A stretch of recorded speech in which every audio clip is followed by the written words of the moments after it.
cash flow is not necessarily king, in my opinion. You talk to 5 different investors, you're going to get 5 different opinions. But for me personally, I'm in it for the long run. Yeah. And when I sell my property in 20, 30 years for hopefully double the value I bought it at, if I turn a $200,000 investment into 400,000, that monthly, whatever the monthly profit would have been if you divide that $200,000 divided by however many years I had, is going to dwarf whatever menial cash flow you got per door in a single family in the hood that you maybe cash flow $100 that you cash flow $100 a month, and then you got to replace the roof, in 10 years, or you got to do a heavy turn because you had to evict a tenant. That's going to eat away at the cash flow. And I'm more of an appreciation investor. Welcome to the Real Estate Pros Show, where we interview real estate investing professionals from coast to coast, as well as the service providers that serve the real estate investing industry. Our goal is simple: share what's working now to help you improve and scale your business to the next level and meet the pros that can help you get there. Real Estate Pros is powered by Investor Fuel, America's leader in helping real estate investors and professionals build the business you need to live the life you've always dreamed of. Let's start today's show. Property insurance for real estate investors doesn't have to be difficult, but it does need to be there to protect you when you need it. MyInvestorInsurance.com not only provides insurance at 15 to 30% cheaper than traditional agencies, it's built specifically for real estate investors like you. You can set up an account in about 2 minutes, get quotes on properties, turn on and turn off insurance for your fix and flip or rental properties in around 2 minutes without having to talk to anyone directly, all through our portal. There's no better way or faster way to make sure you've got the coverage you need to protect you, and no more lengthy policies either. Once you're set up, you're billed monthly and prorated by the day for however long your policy is active. It's powered by MSI, the third largest independent MGA, with 1.5 million customers and more than $1 billion in cumulative premiums written. Get set up today in about 2 minutes at myinvestorinsurance.com/fuel. Hey folks, welcome back to the show. Today's guest is Remington Lyman, an Ohio-based real estate broker and investor with over 100 doors in his portfolio. He leads Reefco Real Estate, a 40-agent brokerage focused on cash-flowing investment properties across Ohio. You can find him on reefcorealestate.com. That's REAF realestate.com, or across social media, including Instagram, TikTok, Facebook, and LinkedIn. You can also check out his channel on YouTube. Remington, thanks for taking the time today. Yeah, thanks, Dylan, for having me. I typically like to start the show by asking folks how they got into, real estate, but you're involved in two sides of the business, right? You're an investor and you're also a broker. And I'm aspiring to be that as well. At which point did you realize that you were going to get into investing? Was that before being involved in transactional real estate or after? Yeah, great question. So when I graduated college at The Ohio State University, I got a job at JP Morgan Chase in the private bank. And I quickly realized that the 9 to 5 job was not going to accomplish my goals for wealth building. So I tried to find different ways. I wanted to build a business, and I tried various different opportunities, and I landed on purchasing a duplex, moving into one side and renting out the other side. And we call that a house hack. And that's how I got into real estate shortly after college in 2017. Started house hacking. You mentioned working in corporate, right? Did you at that point have any idea that you would be a broker one day? Was that on the goal board? Yeah, so I originally got into it not thinking that I would be a broker, but I really liked training my friends on how to cold call. So when they realized what I was doing, finding properties off market for my investors, cold calling, and then buying deals myself, they asked if they could join me, and I just organically added licenses. So after 2 years, you need 2 years of experience to actually get your broker's license. So after 2 years, I had brought a bunch of my friends on into the brokerage, and it was already a brokerage that was only owned by one guy. It was individually owned. It wasn't Keller Williams or Remax. So after 2 years, he was like, "Hey, why don't you just become the broker? I'll step back." And I've enjoyed it ever since. So now we're up to 40 agents. We started in 2019, and now Have a little over 40 agents, so it's been growing pretty well. And last year we had 17 people cap, so 17 people made over 88,000 in commissions. Stop living on an island and join the #1 mastermind in America for professional real estate investors. Investor Fuel is a community of hundreds of the nation's top investors working together to build stronger businesses and better lives. In addition to the amazing community of real estate investors acting as a board of advisors for one another, Investor Fuel members have access to 100% funding on purchase and repairs for our members only, a health insurance program, and benefits and discounts that more than pays for the membership of most of our members, meaning it's actually costing you money to not be a member of Investor Fuel. If you're looking to scale your business and build a business that allows you to live the life of your dreams, please visit investorfuel.com today and book a call with our team. When we talk about in investing and being active as an agent, there is a school of thought that, you know, it's easier to be an investor when you're not encumbered by a real estate license. And before I became a realtor, I was almost in that group, I would say. I was a wholesaler, and I figured, what's the need for a real estate license? I'd like to talk a little bit about, you know, some of the advantages and disadvantages of being an investor with a license. What's been some of the pros, and then of course the cons, being an investor with an active license? Yeah, so I think when people say that, it's not the best mindset, because I think when they say, oh, you know, you're at a disadvantage, the reason why you're at a disadvantage is because you have to treat people ethically.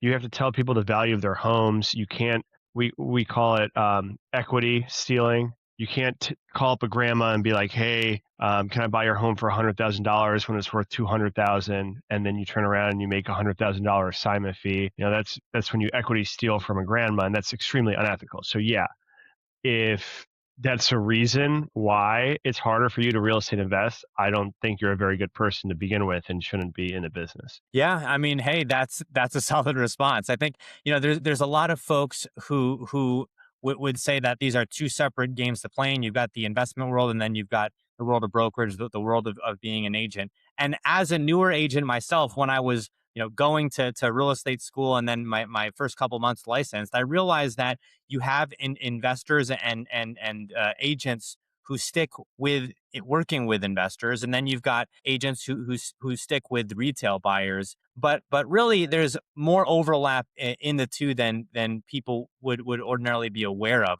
One of the things that I've seen recently, as someone licensed in Texas, for instance, is like DSCR loans are now available for not just investors, but also for people who may be retail buyers. And I've been curious to see how that's matriculated. But in your market in Ohio, for instance, I know that there's a lot of activity in Ohio. I've had many guests talk to me about the Cleveland market. Are there any specific markets that you're active in, or that your investors buy in Ohio? Yeah, so we are based in Central Ohio, so think Columbus, Ohio, but we do a lot of transactions in Northern Ohio. A lot of times we'll get investors that they're in LA or they're in New York City, and they want to invest in cheap cash flowing properties. And while Columbus, Ohio is cheap, Northern Ohio is significantly cheaper than Columbus with similar rents. So we'll actually pivot them to Northern Ohio, and we do a lot of transactions there as well. We also do a lot of transactions in Dayton, Ohio. That's in between Columbus and in between Cincinnati. That's got the Air Force Base out there. So there's a lot of major cities in Ohio. And fortunately, we're right in the middle. So we're a 2-hour drive from pretty much every corner of Ohio. Yeah, it's all cheaper than LA. Yeah. When you have people who are selling, you know, $1.6 million single family homes that in other markets might be considered, you know, just above average, that certainly translates well to places like Ohio. I've heard some investors who are out there tell me that there's more deals to be had on market, that you can still find deals that pencil on market. Is that generally true in your experience, or are all the deals on market generally going to be something that would be for an end buyer, not necessarily an investor? If you're looking for consistent, high-quality leads, look no further than Investor Machine. Investor Machine isn't just another agency. It's the most sophisticated, data-driven lead generation company on the planet for real estate investors. and serves the role of being not just a lead generator for your business, but a marketing partner that is helping you achieve your goals along the way. Go to investormachine.com to learn more and schedule a call with our team today.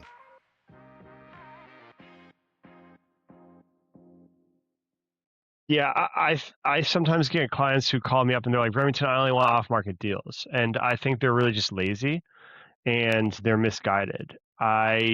Every deal is a deal, whether it's on market, off market, whether it's your friend, family, or random person. It's having on market deals doesn't make them worse. There's more people looking at them. So yeah, sure, sometimes off market deals can be good deals because the general market's not viewing them. But I have a lot of off market deals. I see a lot of off market deals that are priced above market. So I don't think it really matters. But working with an agent like myself, like Reefco, you want to find an agent that's also finding off market deals. That way you have access to both worlds. When I first started real estate investing, I would go into JP Morgan. I would start my workday a little bit early. I would get in early so I could leave a little bit early and beat rush hour. And then I would go home and I would cold call people off of the auditor.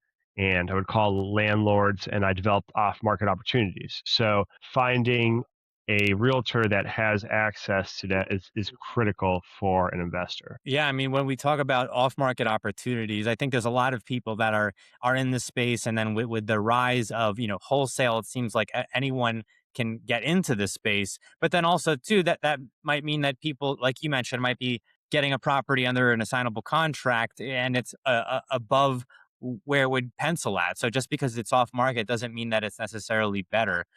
When you're looking at cash flow investment opportunities, are these mostly one segment of real estate? Are these duplexes, triplexes, quadplexes? Are these larger multi-unit properties, single family? Is there one segment that you focus on? So me personally, on my personal portfolio, when I first started off, I didn't really care about cash flow. I would purchase house hacks. So I was mostly just putting low down payments. I was buying in very good neighborhoods. And so a lot of times, if you were a traditional investor, they wouldn't really cash flow. Um, and most of the time, they didn't cash flow for me because I was taking on so much debt. I was getting 95 to 97% loan to value.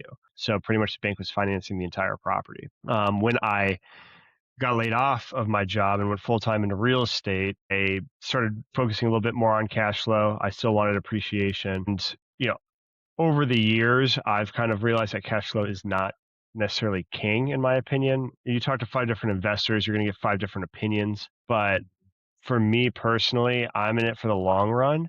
Yeah. And when I sell my property in 20, 30 years for hopefully double the value I bought it at, if I turn a $200,000 investment into 400,000, that monthly, whatever the monthly profit would have been if you divide that $200,000 divided by however many years I had is going to dwarf whatever menial cash flow you got per door in a single family in the hood that you maybe cash flow $100 that you cash flow $100 a month, and then you got to replace the roof, in 10 years, or you got to do a heavy turn because you had to evict a tenant.